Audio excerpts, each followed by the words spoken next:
Our great number. Hey, get those lungs ready. 5,000! I'll tell you when. In the 714 area code, it's 999-9. One more time, 999. 5,000! All right, very good. Okay. So call us. All right. Okay. Everybody simmer down in the audience now. It's time for our next guest on the hot seat. He has also been here before, and now he has really gone bananas. He's more berserk than ever. He calls himself the liberal realist, right. Tony Fisch.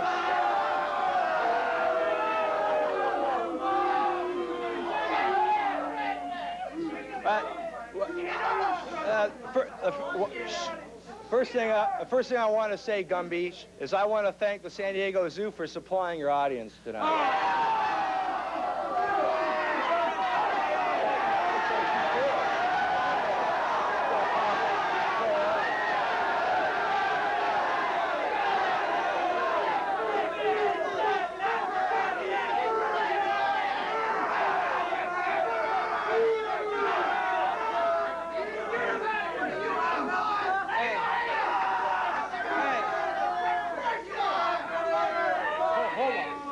Say my audience comes from the zoo. This guy's a real animal, isn't he? Wait a minute. Hey, wait a minute. You want to see a real? You want to see a real animal? Look in the mirror. Hey, I know just the animal he is, the jackass.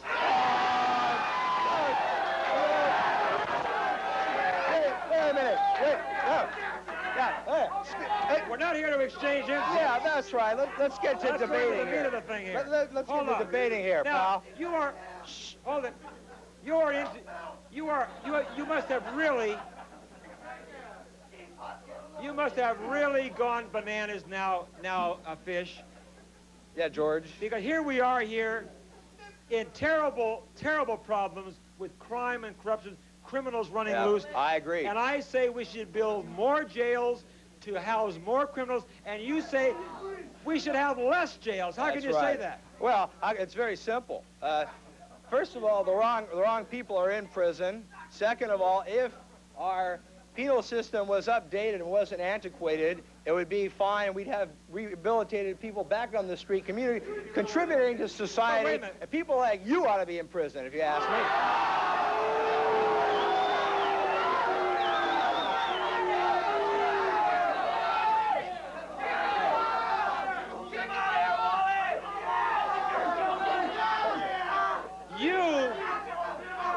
You should be in a padded cell. What do you think?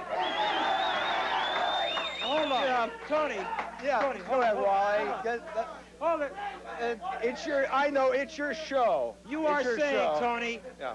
You are saying, if I'm not incorrect, you are saying that criminals should not be locked up in jail, that they should be turned back into society. Is that right? Right. Can you believe That's right. That's right. Why do you say that? Well, now, I just want to preface. I want to go back to something.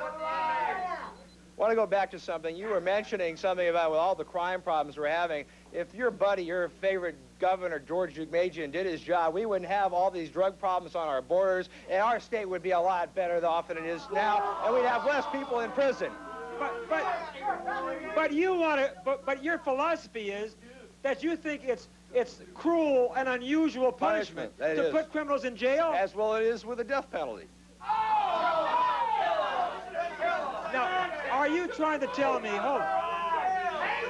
are you trying to tell me that you would release prisoners right now and put them back into society? And yes, I would. Yeah. There are some model penal systems such as the one in Banning where they have prisoners refereeing little league games, painting houses. I think some great people are being rehabilitated, Wally. There are statistics that will prove, Tony, that when you release criminals back into society, 95% of them go right back into committing crime again. God, no.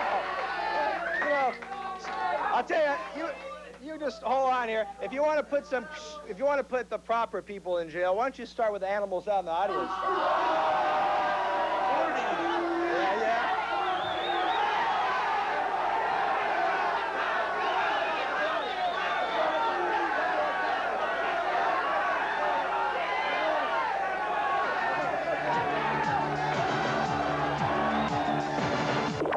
Okay. Welcome back, everybody. This is the final segment of our hot seat show, and Tony, the loony liberal, is over here. Now, Tony, hold it down, folks.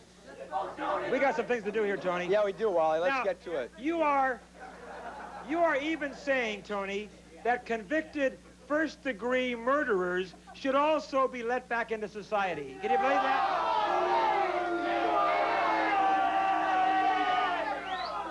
How can you say that? Well, first of all, if we followed people like the patron saint of California, Rose Bird, her philosophy, we'd have an updated penal system, and maniacs would not be maniacs. Maniacs in your audience would be people that would be in trouble, not like Rose Bird. Tony. Now, you've been avoiding Rose Bird. You've been running from me for years on Rose Bird, George. Oh no, I've been running. I've been saying week after week that phony little wimp-et, a Rose Bird, refuses to give the people of California what they voted for, and they voted. Hey, in the audience, hold it down. You right there, hold it down, or you're out of here. Now we got a program to do here. Now listen. Yeah, I'm all ears. You're against the death penalty, just like your pal Rose Bird is, and I say we got to get Rosie out of here and bring justice back to California. No. Now, just wait a minute. I'll just tell you one thing. Rose Bird can come into my nest anytime she wants. Oh.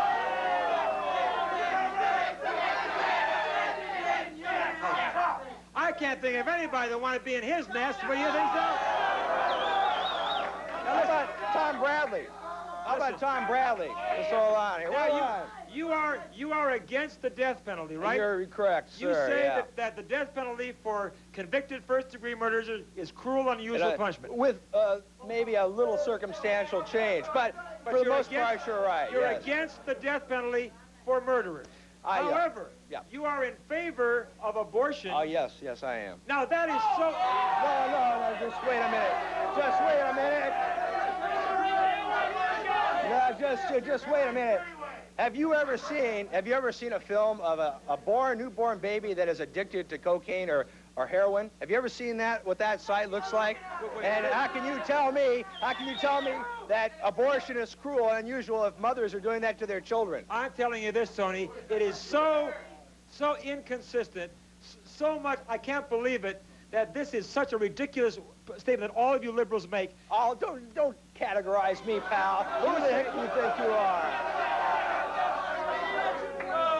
How can you say it's wrong to kill a convicted first-degree murderer, but it's okay to kill an unborn child, right?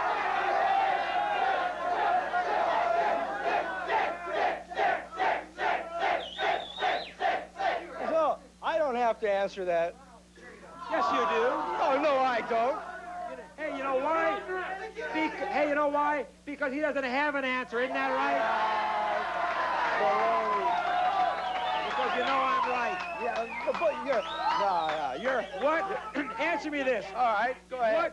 What has a little unborn baby ever done to deserve the death penalty? If anybody should be put to death, it'd be the parents that torture their children that take drugs during pregnancy. That's not what we're saying here. That's not what we're saying. Yeah, you have to agree with that. You know I'm right. And also, while we're on abortion, let me bring this up. They always, when a girl or woman gets pregnant, they of course bring in the father who got the woman pregnant. They always point the finger at him, say, he's responsible, he's half to blame, he got the girl pregnant. But when it comes time for an abortion, the woman makes the decision. Why don't they give the father, since he is one of the parents? Right, okay, hold on. That's a good question. Shouldn't they also... That's a good question. I say they should also... That's a good question, but let me answer, Jughead. Just hold on. Jughead! Just let me answer. No, wait a minute. Wait a minute. No. Wait a minute. Wait a minute. Quiet. Now, I'm just going to tell you right now that this man, first of all, the woman carries the child for 9 months. The woman goes through labor. The woman suffers. She might not even know who the husband is. And I'll tell you what, no scumbag like you is going to tell me what to say.